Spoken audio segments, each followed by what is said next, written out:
Welcome back. 602 Rose Show, doing Fantasy Bachelor for Zach's season of The Bachelor. It's 2023. We're back with a new Bachelor that might be interesting. Of course, it'll always be the most dramatic season ever, but what we do know is that there are 30 girls night one, and we are here to do week one picks for the Rose League app. One quick note is that we have added a season-long league where you pick one time and it locks in your picks for the whole year. I've got a preview video out for that. Picks for that are going to hit the Patreon first, and then really late, like day before night two, my picks for season long will go out to the general public. But hop on that Patreon. Hop on early, get the content early. Get access to the Discord. You can chat about picks. You can pick my brain about other leagues. There's some fun stuff there on a week-to-week basis from our shows. It's like appetizers and drink pairings for every show. And it helps keep the main app ad-free, so we can provide the best and cleanest experience to everybody. But enough ads, enough of that. You're here for week one picks for The Bachelor, and I've got them for you. Week one, some say might be the easiest week. No pricing to worry about. You can pick any six that you want. Everyone is priced exactly the same because no one scored any points yet. But what that means is that your research or your gut or your guess is really what's going to set you apart from everybody else in your league and in the Bachelor Nation League as a whole. So you need to have girls that score points. You need to have girls that move on. One scoring note is that Brianna, who got the America's First Impression Rose after the final rose, that rose will not count as a first impression rose. It will only count as a rose. So she will be moving on. She has that rose. You don't have to sweat that unless she does something stupid and gets sent home early. But it will not be a first impression rose. So rolling in, we're just going to jump right into these picks. Again, you want girls, generally speaking, that don't get sent home. Might be a couple exceptions to that. It would be outside the norm, and I have a feeling that this season is going to return to pre-Colton traditional Bachelor build-up and dates, and without the heavy emphasis on the drama that we've seen over the past few years. So you want to make sure you have the first impression rose on your roster. Oh, if you're new, sorry, this is all spoilers. We're going to talk spoilers the whole time. We're trying to build the best lineup based on all the information available. So if you're not a spoilers person, just turn off right here. Thanks for your review. There's other shows, Champagne and Thorns. No spoilers over there. That's more of a review show. You go check them out. But here on Rose Show, we spoil. Your first impression rose is Greer. So you need to have Greer in your lineup. That rose is worth more than the other roses. And we have to assume that she garners some sort of face-to-face time that gets her first impression rose. So that's my first pick, lock in with Greer. From there, you want the girls that move on. So every girl that I pick today will be a girl that moves on. Hit me up in the comments if you want a full list or you want to kind of ask, does this person move on or not?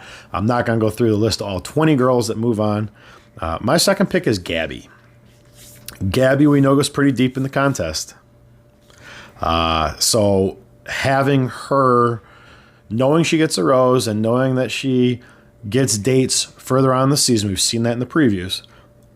She's someone I want to have because obviously he has some sort of interest or relationship in her. So knowing she has a rose and knowing that she moves on quite a ways into the competition, that's somebody I'm going to slot in. Obviously, if we see something in the final preview package that comes out, it could change some of these picks, but once I put my picks out there, I don't really change them because it's respectful and honorable to hold them. But so Gabby's my second. Christina is your early season villain. So Christina is going to be my third pick. Slot her in. We've already seen some of the drama edit in the previews. Hopefully all of that shines through, but she does get a rose. She does move on. Mercedes, who has some footage, but also just in her preview package and some of the breakdowns, I kind of like her to stir some things up. She gets a rose. She moves on. Mercedes is my fourth pick.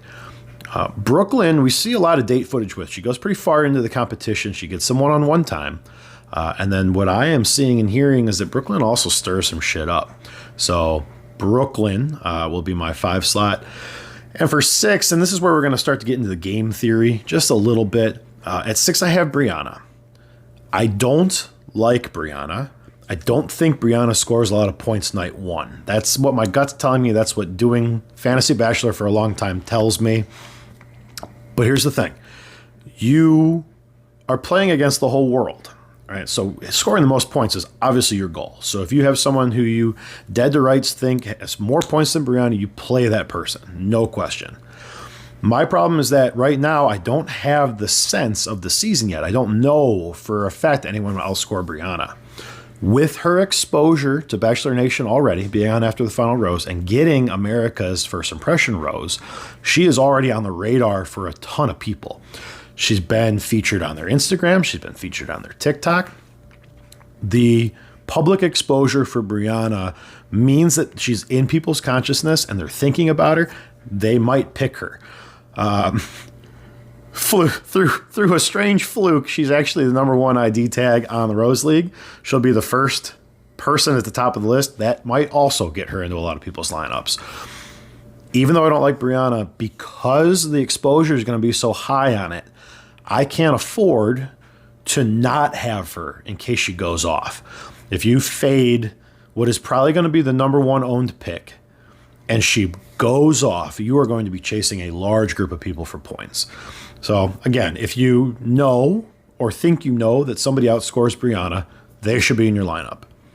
For me, risk mitigation early, right? Night 1 is not where we're going to win leagues, but it could be where you lose leagues. So I want to guarantee that I share in the points that the majority of lineups is going to have. So that makes Brianna my 6th pick. So Greer, Gabby, Christina, Mercedes, Brooklyn, Brianna. Week 2, pricing will change. Things get a little more dynamic as soon as there's some points on the board. But for right now, that's what you've got. Again, season long, a new game type for Rose League for this next year. We'll get into that a little bit more next week, but you can already set a lineup. Everybody's in there. Little spoiler in the pricing. So don't go look at season long unless you are really interested in season long. And if you just want more background information, feel free to DM me or comment on this video. As always, the Rose League app is the best way to play Fantasy Bachelor, the only live scored game in the world, to the best of our knowledge.